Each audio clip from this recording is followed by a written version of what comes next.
Welcome back traders. आज के analysis में देखेंगे कि कल के डिस्कशन के अकॉर्डिंग हमारा मार्केट का क्या मूवमेंट रहा आज और कल के लिए हमारी बैंक निफ्टी में क्या पोजीशन रह सकती है। सो देखिए, यदि आप हमसे जुड़े हुए हैं तो आप लास्ट 3-4 डेज में देखेंगे जो भी हमारा एनालिसिस हो रहा है, मार्केट हूबहू उसके जैसा ही बिहेव कर रहा है। आप देखेंगे कि हमने डिस्कस किया था कि मार्केट यहाँ से जो है वो 43,500 के रेंज तक जाने के लिए रेडी है और यहाँ तक जाने की पूरी पूरी पॉसिबिलिटी है। मैंने ये भी कहा था कि 43,000 पे जो है कल मार्केट जब 20 EMA पे सस्टेन करने लगा था तो मार्केट वहां से अपसाइड मूवमेंट आपको दिखाएगा और आपने आज देखा कि आपको एक बड़ा गैप अप ओपन देखने को मिला। इसके कारण जब कॉन्ट्रैक्ट जो बने थे कल ऑप्शन चेन में पुट की साइड बहुत ज्यादा बड़े बड़े, उनका सबका स्टॉप लॉस ट्रिगर हुआ होगा और सबने अपनी पोजीशन स्क्वायर ऑफ कर ली होगी। कल मार्केट में जो पॉजिटिव न्यूज आई थी जिसके कारण मार्केट कल पॉजिटिवली रिएक्ट किया था, मैंने वो भी बताया था कि यूएस फेड रेट की वजह से जो है वो मार्केट एक्सपेक्ट कर रहा था कि नेगेटिव हो सकता है, जो रेट है वो हायर होगा तो मार्केट उसको नेगेटिवली लेगा। बट वो रेट जो है फ्लैट ओपन हुआ, न्यूट्रल रहा, जिसको मार्केट ने पॉजिटिव लिया और उसके बाद आपको मार्केट में कंटिन्यूसली फर्स्ट डे यहाँ से गैप अप ओपन देखने को मिला, सेकंड डे यहाँ पर गैप अप ओपन देखने को मिला। अब बात कर लेते हैं कि मार्केट में कल क्या हमारी पोजीशन रह सकती है और आज हमें कहाँ कहाँ एंट्री का मौका मिला। तो देखिए, अगर मैं आज की ट्रेडिंग डे की बात करूं तो आप देखेंगे कि अगर आपने कल कुछ कैरी फॉरवर्ड किया होगा तो गैप अप ओपन होते ही आपको वहां पे वो आपका जो है वो टारगेट मिल गया होगा और आप मार्केट से स्क्वायर ऑफ कर चुके होंगे। बट क्योंकि अभी के टाइम ऐसा सिनेरियो चल रहा है कि कल भी हमने कहा था कि अभी हमें अपनी पोजीशन फॉरवर्ड करने का सही टाइम नहीं है किसी भी दिन, क्योंकि एक गलत न्यूज और एक अच्छी न्यूज मार्केट को ऊपर से नीचे तक हिला सकती है। अब यहाँ पर क्या हुआ है कि मार्केट गैप अप ओपन हुआ तो जिन्होंने कैरी फॉरवर्ड किया होगा कॉल को वो तो अपनी पॉजिटिव में अपनी पोजीशन को स्क्वायर ऑफ कर चुके होंगे। बट जो फ्रेश आज का ट्रेड बनता था वो ट्रेड बना ही नहीं, क्योंकि आप देखेंगे मार्केट कहीं ना कहीं से 43,200 से लेके 400 के बीच में जो है उसने 200 से 250 मूवमेंट दिया करके और उसी के बीच रह गया। 250 का आप देखेंगे कि टोटल मार्केट जो है वो 300 पॉइंट का जो है इसने वॉलेटिलिटी दिखाई, जिसमें से 250 तो ये गैप अप ओपन ही हुआ था। मतलब मार्केट 50 से 100 पॉइंट के रेंज में आप कहेंगे कंसोलिडेटेड होकर रह गया। तो एज एन ऑप्शन बायर आज हमें एक भी ट्रेड नहीं मिलता था और आज नो ट्रेडिंग डे था। अब देखिए, अब आज हमें यहाँ पे नहीं मिला तो हम कल के लिए मार्केट से क्या एक्सपेक्ट करते हैं। देखिए, कल के लिए यहाँ से अगर मैं आपको बताऊं तो दो सिनेरियो बन रहे हैं। पहला सिनेरियो कि मार्केट कल भी थोड़ा सा गैप अप ओपन हो और उसके बाद मार्केट नीचे आए। यहां से हो सकता है कि मार्केट नीचे आए और मार्केट 150 यानी 43,150 का जो टारगेट है ना, ये वाला लेवल बहुत ज्यादा क्रूशियल है, क्योंकि मार्केट आज यहाँ पर है तो मार्केट यहाँ पर टच करेगा और इसके बाद वापस बाउंस बैक दे। और क्योंकि आज मार्केट आप देखेंगे कि 43,400 से यहाँ पर रिटर्न लिया है, तो मार्केट में 43,400 पे आप मैं आपको ऑप्शन चेन पर दिखाऊंगा, यहाँ पर भी 1 लाख कॉन्ट्रैक्ट के समथिंग जो है यहाँ पर बने हुए हैं। अब मार्केट ने यहां से अगर रिवर्स लिया है तो मार्केट हो सकता है कि कल आकर 43,150 को वापस से टच करे। और इसके टच करने के दो बड़े रीजन है। पहला बड़ा रीजन जो मुझे लगता है कि आप देखेंगे कि कल भी मार्केट में जो है वो गैप अप हुआ था, उसके बाद मार्केट उस गैप को फिल करने के लिए नीचे आया था। ऑल्दो मार्केट को पॉजिटिव ही बंद होना था, उसके बाद भी मार्केट गिरा क्योंकि उसे गैप को फिल करना था। और यहाँ पर जो है ये वाला लेवल जो हमारा 43,150 का था, ये स्ट्रॉन्ग रेजिस्टेंस की तरह काम कर रहा था।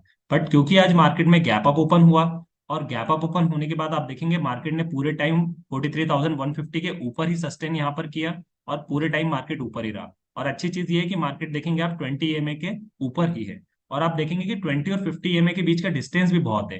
तो इतना ज्यादा यूजुअली रहता नहीं है, जब कभी बड़ा गैप अप होता है तो मार्केट ही 20 और 50 EMA के बीच के रेजिस्टेंस को जो है गैप को जो है वो फिल करने आता है, पहली चीज। दूसरी चीज कि यहाँ पर भी आप देखिए गैप अप ओपन हुआ है तो मार्केट डेफिनेटली कल यहाँ पर इसको जो है वो फिल गैप को करने आएगा, जिसकी पूरी पूरी पॉसिबिलिटी है। तो देखिए, आपको क्या करना है कि आपको रेडी रहना है कल। यदि मार्केट यहाँ से गैप अप ओपन होता है तो गैप अप ओपन होते ही मार्केट 43,500 का लेवल टच करेगा। यहाँ पर अभी मैं आपको दिखाऊंगा ऑप्शन चेन पे बहुत ज्यादा कॉन्ट्रैक्ट राइट किए हुए हैं। तो यहाँ से मार्केट में आपको रिवर्सल के लिए रेडी रहना है और आपका टारगेट जो रहेगा वो वापस से 500 से 300 की तरफ रहेगा, 43,300। और 43,300 से भी नीचे अगर मार्केट आता है तो वापस आपका टारगेट रहेगा 43,150। और यदि किसी कारणवश मार्केट अगर गैप डाउन हो जाता है तो आप पहले वेट करेंगे कि या तो मार्केट जो है वो 43,150 पर आकर यहाँ पर सस्टेन करने लगे, क्योंकि मार्केट फिल करने भी आएगा। और मार्केट अगर फ्लेट खुलता है तो भी नीचे आने की पॉसिबिलिटी है, तो मार्केट वापस से यहाँ सस्टेन करे तब आपको यहाँ से कॉल बाय करना है और आपको यहाँ से कॉल के लिए बैठना है ऊपर। यदि किसी कारणवश मार्केट नीचे आता है, गैप डाउन खुलता है और 43,150 के लेवल को तोड़कर ही खुलता है या फिर तोड़ देता है खुलते से ही, तो फिर आपको वेट करना है कि मार्केट को थोड़ा सा हल्का सा नीचे आने देना है, उसके बाद ही आपको पुट के साइड बैठना है, स्पेशली 43,000। 43,000 को जब तक मार्केट नहीं तोड़ता है तब तक आपको जो है यहाँ पर शॉर्ट नहीं करना है या पुट बाय नहीं करना है। अननेसेसरी करने जाएंगे ट्रैप हो जाएंगे, क्योंकि मार्केट अभी कंटिन्यूअसली जो है अपने आप को स्टेबल करने की कोशिश कर रहा है।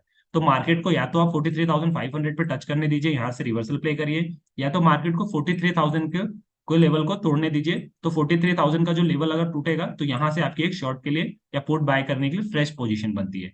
मार्केट अगर इसके बीच रहता है तो मैंने आपको बता दिया कि आपको 43,150 पे मार्केट टच करके यहाँ पर जब सस्टेन करे तो यहाँ से आप कॉल ले सकते हैं। तो कॉल के लिए आपका एक सिनेरियो बना और दो सिनेरियो पुट के लिए बन रहे हैं, क्योंकि यहाँ से रिवर्सल आपको प्ले करना है और दूसरा 43,000 यहाँ पे टूटने के बाद प्ले करना है। यहाँ पर बीच में मैं आपको एक चीज अपडेट करना चाहूंगा। आप देखेंगे आज 3 नवंबर है और 3 नवंबर को यूएसए का जो है वो एम्प्लॉयमेंट का डेटा आने वाला है। ये एम्प्लॉयमेंट का डेटा ये कहता है कि यूएस में 1.8 लाख जो है वो जॉब क्रिएट होने जा रही है या नई क्रिएट होंगी। तो मार्केट हो सकता है इसको बहुत ज्यादा पॉजिटिवली ले, अभी तक एक्सपेक्टेड यही है और प्रीवियस आपने देखा है कि 3.3 लाख के समथिंग है। तो हो सकता है कि ये डेटा अगर थोड़ा भी अच्छा आ गया तो मार्केट इसको बहुत ज्यादा पॉजिटिव ले, और उसके कारण आप देखेंगे कि आपके इंडियन मार्केट्स में भी एक रैली देखने को मिल सकती है। इससे ये भी पॉसिबिलिटी है कि एक बार को मार्केट 43,500 को तोड़कर 600 को भी टच कर दे। तो जिस दिन अगर ये डेटा में आपको ध्यान रखना है, आज ये इंडियन टाइमिंग पे 6 बजे आने वाला है, ये अगर किसी कारण से पॉजिटिव आ जाता है तो कल मुझे ऐसा लगता है कि आपको पुट जो है वो अवॉइड करना चाहिए, क्योंकि मार्केट जो है वो पॉजिटिव सेंटीमेंट में ही रहेगा। सो आई होप गाइज यहाँ तक आपको पूरा क्लियर हुआ होगा। अब आपको मैं ऑप्शन डेटास पे बता देता हूँ कि ऑप्शन डेटास पे क्या चल रहा है। तो देखिए, सबसे पहले हम जो है वो ऑप्शन चेन पर आते हैं। आप देखेंगे ऑप्शन चेन पर हमारा मार्केट जो है वो 43,300 के समथिंग यहाँ पर कहीं लाया कर रहा है। अगर मैं आपको पुट के साइड दिखाऊं तो पुट के साइड आप देखेंगे कि बड़े बड़े कॉन्ट्रैक्ट्स बने हैं। यदि मैं बात करूं 1,38,000 कॉन्ट्रैक्ट की, तो आप देखेंगे 43,200 पे बना हुआ है। प्लस सेम 1 लाख कॉन्ट्रैक्ट आप देखेंगे यहाँ पर कि 1,01,000 कॉन्ट्रैक्ट जो है वो 43,100 पे। यही रीजन है जो मैं कह रहा हूँ कि मार्केट हो सकता है कि अगर नीचे आएगा अगर यहाँ से, तो 43,100 को मार्केट टच करके और 1 लाख कॉन्ट्रैक्ट के साथ यहाँ पर एक सपोर्ट का काम करेगा और यहाँ से वापस बाउंस बैक ले। अगर ये बाउंस बैक लेता है तो आप देखेंगे कॉल की साइड कि सेम स्ट्राइक प्राइस पर यहाँ पर भी 1,41,000 का कॉन्ट्रैक्ट है और यहाँ पर भी 1,14,000 का है। प्लस थर्ड में आप देखेंगे 43,500 पर, तो यहाँ पर भी एक मेजर सपोर्ट की रेजिस्टेंस की तरह काम कर रहा है 1,58,000, जो कि अभी तक का सबसे हाईएस्ट है इस साइड में, कॉल की साइड में। तो आप देख सकते हैं कि सबसे मेजर रेजिस्टेंस की अगर मैं बात करूं तो वो 43,500 पे है। यही रीजन है कि मैं कह रहा हूँ 43,500 पे मार्केट जो है वो यहाँ पर जाके टच करेगा तो यहाँ से आपका रिवर्सल का प्ले बनता है। इसके बीच में आपको यहाँ पर बुलिश नहीं बनना है। अब देखिए यहाँ से क्या हो सकता है, यदि किसी कारण से मार्केट कल भी गैप अप ओपन होता है तो आप यहाँ से रिवर्सल प्ले कर लेंगे, क्योंकि इतने बड़े जो कॉन्ट्रैक्ट्स हैं ये वाइंड अप होंगे। ये जो यहाँ पर 1 लाख है ये कॉन्ट्रैक्ट्स वाइंड अप होंगे, और ये कॉन्ट्रैक्ट वाइंड अप होने के बाद आपको अपसाइड जो है शार्प ट्रिगर करके देंगे और मार्केट 45 को जैसे टच करेगा आपको रिवर्सल प्ले कर लेना है। अब उसके बाद आप देखिए कि यहाँ पर भी आप देखेंगे कि अगर मार्केट 150 पे आता है तो मैंने बता दिया है कि ऑलरेडी यहाँ से आपको प्ले करना है, क्योंकि यहाँ पर भी जो है 1 लाख पोजीशन जो है 43,200 पे बैठी है। क्योंकि 43,150 एक लेवल है, तो 150 तक आप वेट करेंगे तो वो आपके लिए एक सिग्निफिकेंट हो सकता है अच्छा यहाँ पर लेवल जहां से आपको एंट्री मिल सकती है। तो I just hope guys you like this video. If you like, then do like and subscribe to my channel. मिलते हैं अपने अगले डिस्कशन में, तब तक के लिए साइनिंग ऑफ।